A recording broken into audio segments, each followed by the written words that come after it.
I woke up last night in a bit of a fury. Well, I'm sick and tired of these councils. Who do they think they are? I mean, these councils, they'll be soon sending out their demands again for the council tax, won't they, in April? The comedy bill will land there expecting us to pay it on April the 1st for another year, in which the money is collected and goes to the Consolidate Fund, straight to central government, as we've discovered, and then is going to be used for all sorts of nefarious things, not least arms sales and the death of innocent men, women and children across the world. We've seen it. That does not sit very well with my morals, ladies and gentlemen. That does not sit comfortably with me, that the money that I'm having to pay through the tax system is going towards the death of innocent men, women and children.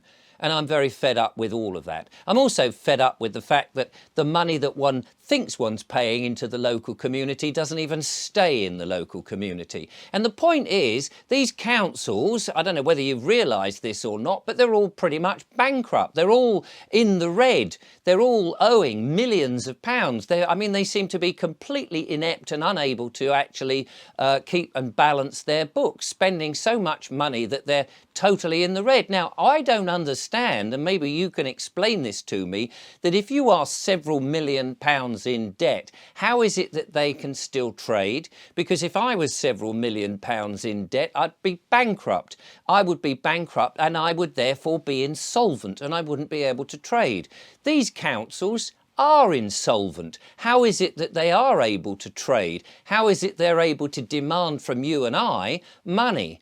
They shouldn't even be able to demand this money from us in the first place. And what's interesting is if you don't pay your council tax for whatever reason, and you may have a whole loads of different reasons why you can't pay your council tax, but oh no, that's fine. They don't want to listen to you. They don't want to listen to you individually. They'll put you on a list and then you'll go to the courts. And of course they hire the courts, as we've seen. They have a room separate, so they seem to be in with the courts, and the courts seem to be operating the same fraud. Your name goes on a list with, say, thousands of other people who are having problems paying this demand of council tax, which, by the way, is a demand, and there seems to be no right why they should demand that, but we'll come to that a bit later. And so your name is on this bulk listing, and some judge, some magistrate, who's probably not actually acting on his oath, is applying his mind, his judicial mind somehow over 5 or 10,000 different people all at once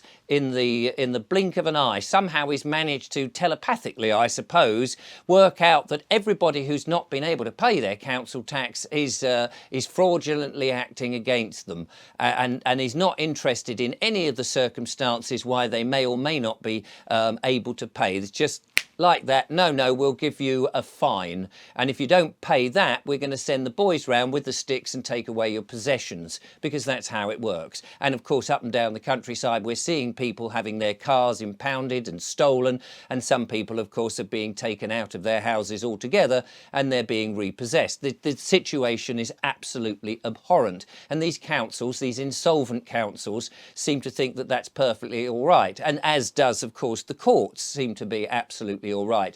And then the fines, just think about this for a moment, the fines that are given, somebody somewhere is making a lot of money out of this, because not only are they going to then claim back the money that they're supposed to get for the council tax, but let's say that somebody like the enforcement agents has now got to go forward and say, we will with our sticks come down and say, oi, give us your money, or we'll beat you up or take your possessions, or whatever it is. They can't literally beat them up, obviously, but they'll take the possessions or kick them out the house or whatever, with the police acquiescing and just standing there going, oh, nothing to do with us, we're just making sure there's no affray. Well, think, if enforcement agents are purchasing the debt from the councils each time and going, right, because they've got to be making some money from it. Let's say that, I don't know, I've got some figures here. So let's say down in Portsmouth, for example, 7,000 people were put on a list, as we know that's a fact, because Rob the Rat Catcher, who's been on the show, proved this, because he was accidentally sent the names and addresses of over 7,000 people who were on the list, which shouldn't have been. That was a breach of data protection. And he was sent it so he could see how many people were on the bulk list. And now if each one of those is being purchased, that debt is being purchased by the enforcement agents at, let's say, something like 50 quid each individual one to go round and do the administration and then make sure that they can collect the money. Well, 7,000 by, say, 50 quid works out to be £350,000. Thank you very much. Yes, nice work if you can get it. And a friend of mine in Milton Keynes said that they were probably estimating that it was about £60 and they had 15,000 people on the bulk hearing. Well, that's £900,000. That's £100,000 short of £1 million that somebody somewhere is earning on the back of other people's misery, which does not seem right. Now, let's take this a stage further. These companies, and these are companies, the councils I'm talking about, they are companies. They've all got Dun and Bradstreet numbers. They're registered. They're corporations. Now, a corporation, in order to act with you, a man and woman sitting at home, have to have a contract with you because it all is down to contract law. Although they'll say, oh, no, no, no, it's nothing to do with that. It's all to do with people sitting in smoke-filled rooms in Parliament coming up with something called legislation, acts and statutes, that sort of mythological thing in which a bunch of people who we pay for can decide how they're going to penalise us in their smoke-filled rooms at some stage in history in which you were not privy to and not part of and couldn't agree and had no influence on, and they'll come round and say, oh yes, you live in this band of type of house, we're going to charge you that, so there you go, give us the money or we send the boys in. And it just, as we've seen, it seems to be just a money-making racket for all concerned, which to me seems extremely fraudulent. But never mind all that, they have to deal in contract law. You don't get a contract. They say, no, no, no, it's just an act of statute. You have to pay it come what may. Well, the problem is, you see, they are dealing with you with the name that you were given when you were born, and you're giving them jurisdiction by basically interacting with them, by agreeing and acquiescing, by even beginning to pay their rotten system.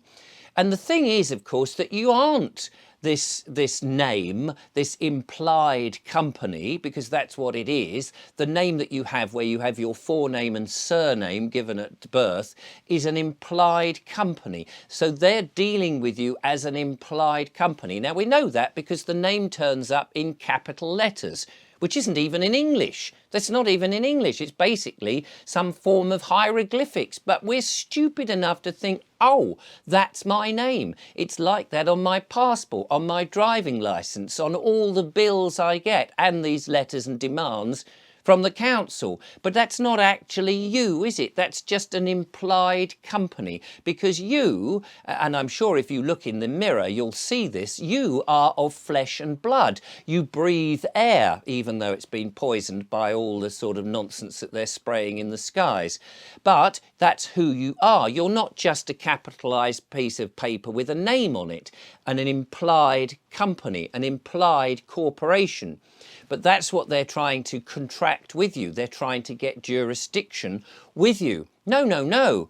But the thing is, you are in a unique position, because in actual fact, because that is a unique name that's stamped to the day that you were born, and the time and the place, you are effectively the executor and the sole beneficiary of that implied corporation. So although you're separate, because you're a spirit, you're some sort of spirit inside this flesh and blood breathing body, you are not this thing, but nobody else can actually be this thing or control this thing, and that's your unique position. You control the name. You have to. Nobody else can do it, can they? So you are, in fact, the executor, the chief executive, if you like, the executor of this implied business.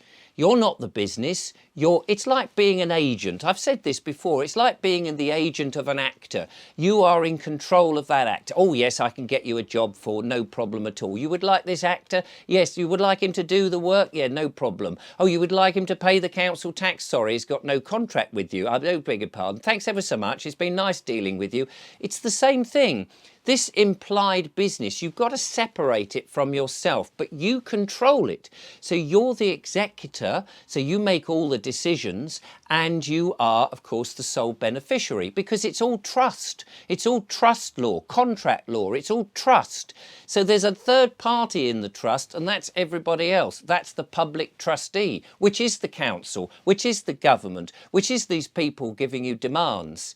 So, of course, you've got to treat them as they are your subordinates. They are the ones that should be doing the work. Of course, in the world, in the real world, they've twisted it round, as I've said before. They've twisted it round and sort of said, no, you're the trustee. You've got to pay us. You've got to do all the accounting for the business. But no, that's not right. You've got to switch it round. There can only be one executive, there can only be one sole beneficiary, and that's the one who has control of that name, the name you were given at birth. You didn't set this up, you didn't organise it, but you are responsible. There's nobody else that was born on the same date, on the same time, in the same place, by the same two people than you. And so that you are the executor of that implied business. It's implied because it's not actually a business unless you've registered your name and limited yourself and all of those things. But mostly most people don't. And so it's an implied business. And the councils and all these other people want to do business with you. And the council, as I said, has Dun & Bradstreet numbers. They're incorporated. They are a business. They're not an assembly of people that have just actually been voted in as they pretend to be. And they need, in order to deal with you, a contract. And if there is no contract, there is no business. There is no owings of money. And there is none of this rubbish that they're saying. So we want to make sure that we, as the executor and the sole beneficiary, remind them of who they are. Hang on a second, you're just the public trustee. So maybe we should be writing to the government, to the HMRC, for example, to the NHS, to the DVLA, to all these bodies, to all our own GPs, to the council, to all these people and saying, now hang on a second, I think I've worked it all out. Let me tell you who I am. I am the executor and sole beneficiary of this implied business, this implied corporation, the legal fiction, the name that is on here. I'm not actually that name. I've realised that now. I work for him, that's fine, but he can't do it. How can a name on a bit of paper actually go to work? How can a name on a bit of paper actually write checks? How can he actually have a house or anything? It's just implied, it's assumed, but it's a dead entity, just as these businesses are. So we've got to remember our standing. They have a status because they just exist on paper. They can only have a status. We, as men and women living and breathing, have a standing because we have legs. If you've got legs, you can actually stand and have standing. It's very obvious when you think about it. They can only have status because they are a dead entity, just words on a bit of paper. They're just an idea, just formulated, and have employees. And those employees have to be men and women. Otherwise, these dead corporations can't do a damn thing.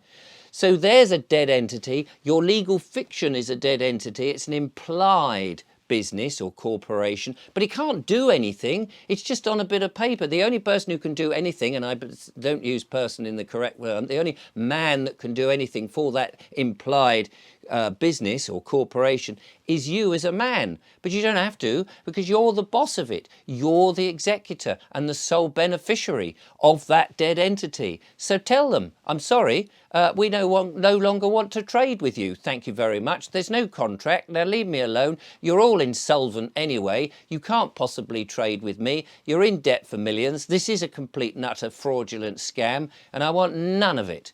Thank you very much.